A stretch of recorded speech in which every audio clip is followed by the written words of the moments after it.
Everybody's going to the party, have a real good time.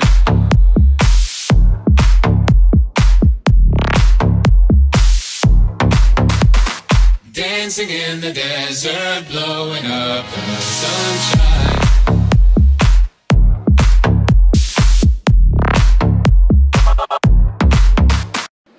E aí, galerinha do canal do YouTube, beleza? Estamos aqui hoje com o Bruno Vicari. Boa, Gotô. Beleza? Beleza, e você? Tudo bem, graças a Deus. Então tá bom, vamos lá. Vamos lá.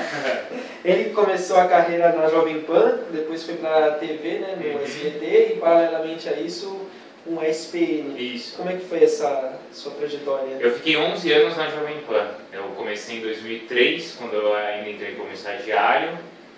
E aí eu passei por todas as partes ali de produção dos programas, né, como estagiário, depois repórter, comentei alguns jogos, comecei a apresentar alguns programas. E em 2011 o SBT me convidou para ir para lá. O SBT queria também um apresentador, um comentarista para participar dos telejornais. E como tinham vários comentaristas da Jovem Pan que participavam dos telejornais do SBT, comentaristas de política e de economia, eles também me convidaram para fazer a parte de esportes, isso em 2011. Aí eu fiquei lá no SBT, ainda estou no SBT, já então são 7 anos. E em 2014, depois da Copa do Mundo, a ESPN me convidou para vir para cá também. Então, desde 2014 eu trabalho no SBT e aqui na ESPN. Então é isso daí. A rádio ela te deu uma boa bagagem, né? Deu, assim, foi um grande aprendizado, né? Além, claro, de toda a minha formação como jornalista, formação universitária, acho que o grande aprendizado de campo e acompanhando também os profissionais mais experientes que estavam lá, acho que foi a grande escola que eu tive, sem dúvida nenhuma. Foi difícil para você essa transição para televisão ou sempre com a naturalidade? Assim, claro que é diferente, né? Trabalhar no rádio e na TV, porque a TV tá a sua imagem, tá a sua cara lá, né? Então isso é diferente. Mas uma grande vantagem do rádio é porque você trabalha muito no improviso. Tudo acontece ao vivo, na hora, naquele momento, então isso te dá uma bagagem grande para trabalhar na TV, né? Normalmente quem tem uma carreira ou no jornalismo impresso ou mesmo começa na TV, está muito acostumado a fazer as coisas ali, tudo muito, não sei se engessado, mas assim, tudo muito programado. E no rádio é difícil você programar tudo, porque a maior parte das transmissões são ao vivo. Então não tem como você seguir muito o roteiro. Então essa é a grande bagagem que o rádio dá para a televisão, né? Tem alguma história dessa época de repórter assim que mais te marcou? Ou seja, ou na televisão, ou alguma coisa assim? Eu acho que assim, por tudo que a gente passa por vários aprendizados, né? Desde as grandes transmissões, as coisas legais que eu fiz, transmitindo os jogos de futebol, nas transmissões também de outras modalidades, como a Fórmula 1, foi um grande aprendizado para mim também. Então, acho que a gente aprende assim de todos os lados, né? E quando você vai para a TV, as coisas repercutem de uma maneira maior porque está a sua imagem lá, porque a TV acaba tendo um alcance maior, por mais que a Jovem Pan seja uma rádio nacional e seja uma das principais rádios do Brasil, quando está a sua imagem lá, acho que as coisas ganham um peso e uma repercussão maior, né? As pessoas identificam realmente aquela sua opinião com quem você é. Então, essa transformação que é legal, assim, também, que deu acho que uma grande virada também na minha carreira. Né? Na televisão, na SBT, né, o que mais, eu acho que te marcou foi a transmissão da Copa de 2014, né? Como foi para você cobrir aquela Copa em meio de todo o oba-oba que havia naquele momento? Então, ali foi um ponto importante para mim, porque a gente conseguiu não transmitir a Copa, mas fazer a nossa cobertura, porque a SBT não tinha os direitos de transmissão, não transmitia os jogos, mas a gente mostrava, acompanhava a seleção brasileira e fazia as reportagens, mesmo sem não ter os direitos. Então isso quer dizer que a gente não tinha um acesso fácil às entrevistas das outras seleções, a seleção brasileira era mais fácil. Mas é sempre um desafio você transmitir um grande evento sem você ter os direitos. Então você tem que ser mais criativo, você tem que sempre buscar alternativas para conseguir mostrar as coisas, mas isso também te dá liberdade, às vezes para criticar, te coloca numa situação desconfortável de justamente buscar coisas diferentes. Então acho que esse foi um desafio que a gente passou por lá e que acho que foi produtivo para todo mundo, tanto que repercutiu bastante, né, a nossa cobertura lá. Você sentia o oba-oba por parte da imprensa naquele momento, por parte de quem cobria a Copa? Eu acho que existia um entusiasmo de todo brasileiro, né, normal, poxa, era uma Copa do Mundo aqui no Brasil, a seleção vinha de uma grande apresentação lá na Copa das Confederações, né, então assim, tinha um entusiasmo muito grande por fazer a Copa aqui no Brasil, independentemente daqueles problemas todos de construção, do quanto foi gasto e do quanto foi investido para fazer a Copa. Mas todo mundo estava curtindo a festa, os estrangeiros aqui, a gente também, então claro que ficou muito esse ambiente de festa, mas ao mesmo tempo a gente não podia esquecer dos problemas que ainda hoje estão refletindo no país, né, os problemas de gastos e investimento e também tudo que aconteceu dentro de campo, né? E quanto à seleção, assim, você vê alguma semelhança daquela seleção com a de hoje? Você acha que é totalmente diferente? E como que você acha que a seleção chega para a Copa de 2018? Eu acho que é diferente porque a gente sentiu bem o que foi aquele trauma, né? De não cair tanto no oba-oba e perceber que não é só no oba-oba que você vai ganhar a Copa, né? Então acho que tem esse ponto bem diferente. Eu acho que o Tite sabe muito bem disso hoje, né? Ele parece um cara muito mais bem consciente disso, apesar do momento que a gente está vivendo, né? Que é um momento muito bom da seleção brasileira, dos jogadores da seleção em seus clubes, né? Tá todo mundo jogando muito bem, mas eu acho que a seleção, até muitos desses jogadores que hoje estão bem e que são referência na seleção, passaram por isso na Copa de 2014. Então acho que são caras que estão aí bem calejados para não cair no oba-oba e ter a cabeça no lugar, porque não é simples ganhar a Copa, né? E quanto ao nosso futebol de clubes, assim, a gente vive atualmente os campeonatos estaduais, né? E a gente percebe que por parte dos clubes e dos torcedores tem aquele desinteresse, não é como antigamente os campeonatos estaduais. Você acha que tem solução? Você acha que é um caminho sem volta, que a gente caminha para o fim dos estaduais ou não? O estadual é legal, eu acho que tem muita coisa que é positiva no campeonato estadual, mas ele precisa ser reformulado. Acho que você ocupar 20 datas de uma temporada é muita coisa, né? Porque é claro que a Libertadores é mais importante, o Brasileiro, a Copa do Brasil são torneios maiores e são os mais legais porque você vê realmente a força das equipes. Então, assim, eu não desprezaria o campeonato estadual, não acho que você simplesmente tem que acabar com ele, porque ele ainda é importante para as equipes menores, mas ele acho que pode ser reduzido e pode ter mesmo esse caráter assim de início de temporada, né? Algo menor.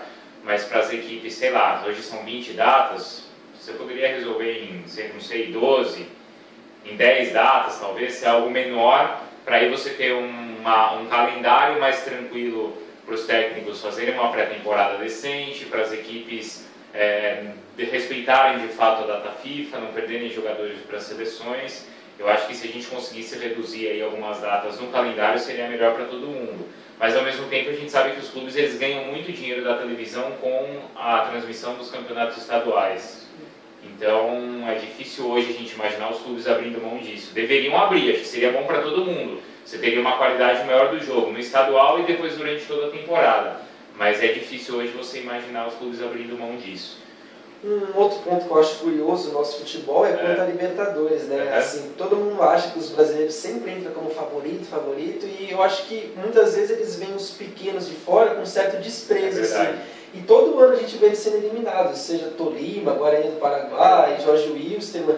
Como que você vê isso, assim, esse atuar de superioridade do futebol brasileiro em relação aos demais? E na prática a gente vê que não é nada disso. E sabe que é engraçado? Que isso, mesmo isso acontecendo, a gente não perde, né? Porque assim, passa um ano, o brasileiro é eliminado. Lembro que, por exemplo, a gente está discutindo isso agora, eu lembro que em 2013, 2014, os times brasileiros nem à semifinal chegaram. E eram times bolivianos, times de outros países. O orçamento às vezes 10 vezes menor. 10 vezes menor. E assim, a gente não, mesmo com tudo isso acontecendo, você veja, são 4 ou 5 temporadas e a gente continua com esse mesmo ar, né? Porque as equipes brasileiras de fato são boas, são mais ricas, mas a gente vê que as outras equipes da América do Sul às vezes são mais organizadas, né? E por isso conseguem fazer boas competições, como por exemplo fez o Lanús no ano passado, né, que chegou à final lá contra o Grêmio. Então, eu acho que nesse ano ainda existe uma diferença, porque as equipes de fora também investiram muito, principalmente as argentinas, né? Então por isso que a Libertadores acho que esse ano vai ser demais. Você citou a organização. Para mim, a organização passa praticamente 80% do treinador. Você acha que os treinadores de fora são melhores do que os treinadores brasileiros? Não sei se eles são melhores, assim, mas... Bom, de fato a gente tem treinadores sul-americanos que estão muito bem na Europa, né, que já atingiram um estágio que a gente não conseguiu atingir, os nossos treinadores não conseguiram. Eu acho que existem muitos bons treinadores aqui no Brasil. Muitas vezes eles precisam fazer trabalhos que os técnicos em outros países não precisam tanto, porque às vezes os jogadores também não trabalham com tanto profissionalismo aqui, então o técnico ou os próprios dirigentes, então o cara tem que se preocupar, às vezes com o salário, o treinador, né? Às vezes com o salário atrasado, às vezes com o jogador que não tem uma formação tão boa na base, tem que se preocupar com a pressão da torcida, com a pressão da imprensa, então o treinador é sempre aquele primeiro cara que a gente cobra, né? E ele, além de montar a equipe, que deveria ser a única ou a principal função dele, ele tem que tomar cuidado com todas essas outras coisas. Tanto que os bons técnicos de fora que vêm para cá, eles não conseguem trabalhar, né? A gente viu aí o Rueda, o Osório, até o Balsa, que são técnicos que são competentes em seus países, que têm títulos em seus países, mas aqui eles não aguentaram essa pressão toda, né, que tem em cima do treinador. Você acha que, por exemplo, o futebol brasileiro, assim, eles veem com um pouco de preconceito os treinadores estrangeiros, ou não? Não, acho que não. Acho que para eles é um desafio também trabalhar aqui.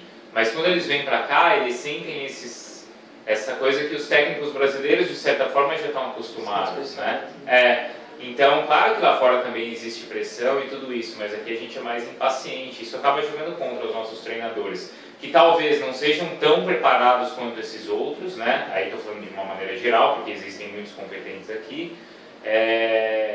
Mas, além disso, eles têm que se preocupar com esses outros pontos, né? Então é difícil você ver, mesmo os técnicos que são preparados lá fora, quando eles chegam aqui, eles não aguentam esse ritmo que a gente exige dos treinadores, e de calendário, de pressão, e tudo isso que envolve o futebol brasileiro. Para a gente finalizar, você tanto comenta como você apresenta o programa, né? É verdade. O que você acha assim, mais fácil para você, que você sente mais prazer? Apresentar, em comentar ou ambos para você? A minha função aqui na ESPN é apresentar. Então, assim, é colocar os caras ali e tentar extrair o melhor de cada comentarista. Então, quando eu estou ali, por exemplo, no BB Debate, eu sei exatamente como que eu tenho que explorar o Léo, como que eu tenho que explorar o Celso Zé, o Tio Nicola, o Rômulo, cada um tem uma característica. Então, a minha função ali é arrancar o melhor de cada um, né? Mas, ao mesmo tempo, como apresentador, eu também tenho liberdade para opinar, né? E acho que faz parte também de um bom apresentador ter opinião e também discutir ali com os comentaristas, né? Você concilia bem o trabalho da SBT com a ESPN? Concilio, e assim, são duas emissoras que dão liberdade também para opinar, para eu criar, então acho que nesse sentido são duas emissoras bem parecidas, né? Claro que não é fácil porque assim, é o dia inteiro na rua e pensando e trabalhando, no final de semana também, mas assim, é muito legal, né? Porque você consegue atingir todos os públicos, atinge o público da ESPN, que é um público que é muito ligado no futebol, que gosta de tudo, que sabe cada detalhe, e também atinge o público do SBT, que é um público assim, da TV aberta, que todo mundo te vê e que também quer qualidade na informação.